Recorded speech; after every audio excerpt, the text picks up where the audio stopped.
दूर एक राज्य में 3 खूबसूरत बहनें रहती थीं। उनके पिता वहां के राजा थे।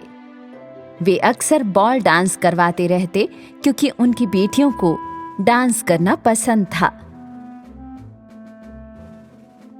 हालांकि हर एक राजकुमारी बहुत अच्छा डांस करती थी, लेकिन सबसे छोटी अपनी बड़ी बहनों जितना अच्छा नहीं नाच पाती थी। जब तुम डांस करती हो तो थोड़ा और ज्यादा सुंदर कर सकती हो। छोटी राजकुमारी उतना अच्छा नहीं नाच पाती थी, भले ही वो ये चाहती थी। आसपास के मेहमान भी उसका अजीब डांस देखकर मजाक उड़ा रहे थे। देखो तो ये कैसा डांस कर रही है। हाँ, वो ऐसे क्यों घूम रही है। मैं आपसे कभी नहीं नाचूंगी।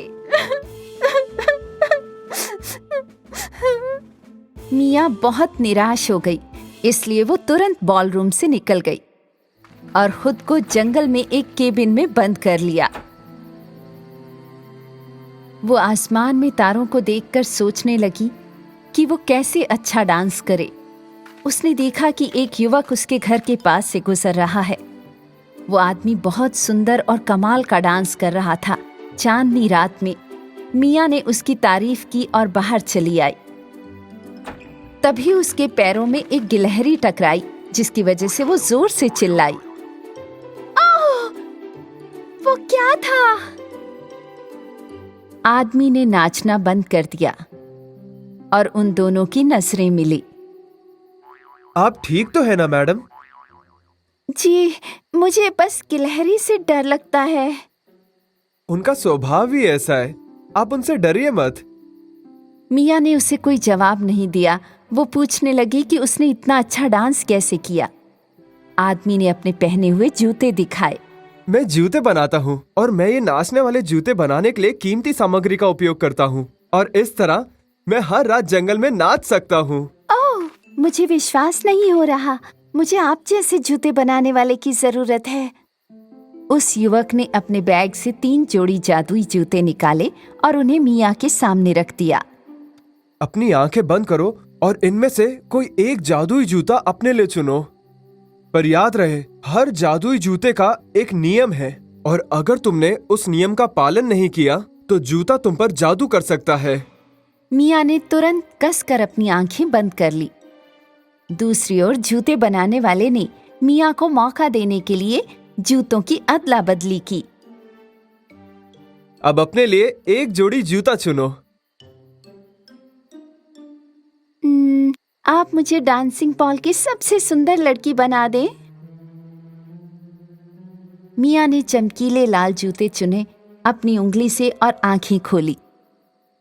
इन्हें ले जाओ, ये तुम्हारे हुए, लेकिन भूलना मत, ये जूते तुम सिर्फ पूर्णिमा की रात को ही पहन सकती हो, क्योंकि अगर तुमने इन्हें किसी और रात पहना तो तुम इन जूतों को उतार नहीं पाओगी। यही नियम है। मिया ने उत्साह से जादुई जूते लिए और महल में चली गई। अपनी बहन मिया को देखकर राजकुमारियां बहुत हैरान हुई। वो बहुत उत्साहित और खुश थीं। मिया, तुम इतनी जल्दी में कहाँ जा रही हो? ये तुम्हारे हाथ में क्या है? हाँ, कुछ नहीं। सब महल के हॉल में इकट्ठा हो गए, एक और डांस बॉल जश्न के लिए। मिया की राजकुमारी बहनें शांत से नाचने लगीं, हमेशा की तरह अपने सबसे खूबसूरत आउटफिट में।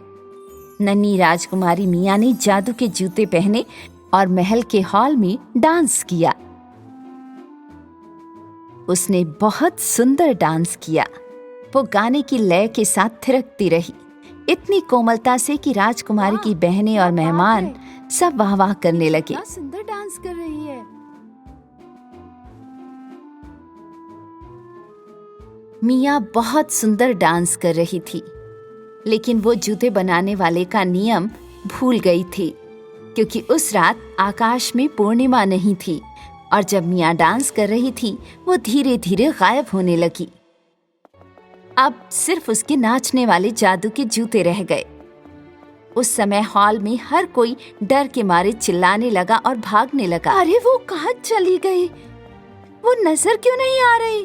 मिया! मिया! मिया को क्या हो गया है? ओह!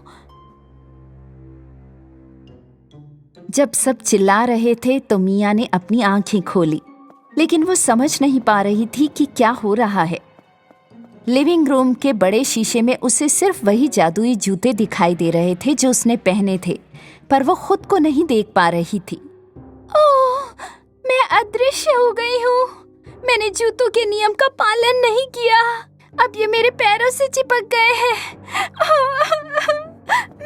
मुझे उस जूते बनाने वाले को ढूंढना होगा। मिया की आवाज किसी को सुनाई नहीं दी। दरअसल सभी लोग दहशत में महल से जा रहे थे।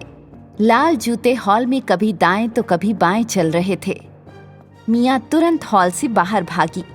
राजकुमारी बहनों ने उसका पीछा किया। 3 राजकुमारी बहनें चल रही थीं, रात के अंधेरे में जंगल से होते हुए। जब वे केबिन के पास पहुंची, उन्होंने उस जूते बनाने वाले को देखा। ये आदमी कितना अच्छा डांस कर रहा है। उसके जूते तो बिल्कुल मिया जैसे हैं। उसका बैग जूतों से भरा हुआ है।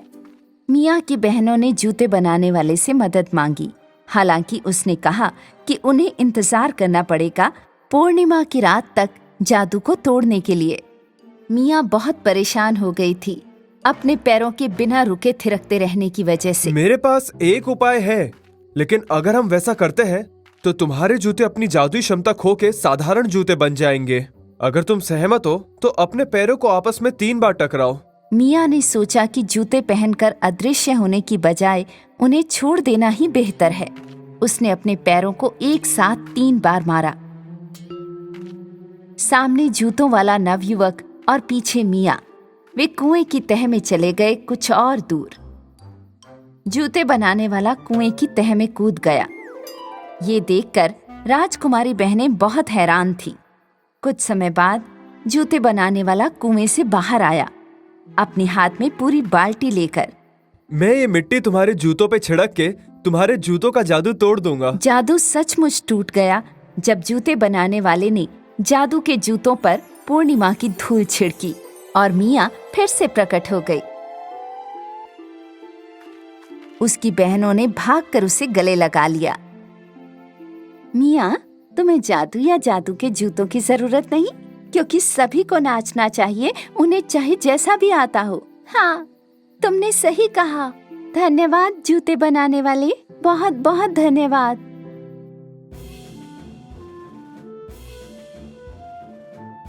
उस दिन से छोटी राजकुमारी मिया अपने तरीके से डांस करने लगी, जैसा कि वो हमेशा से चाहती थी।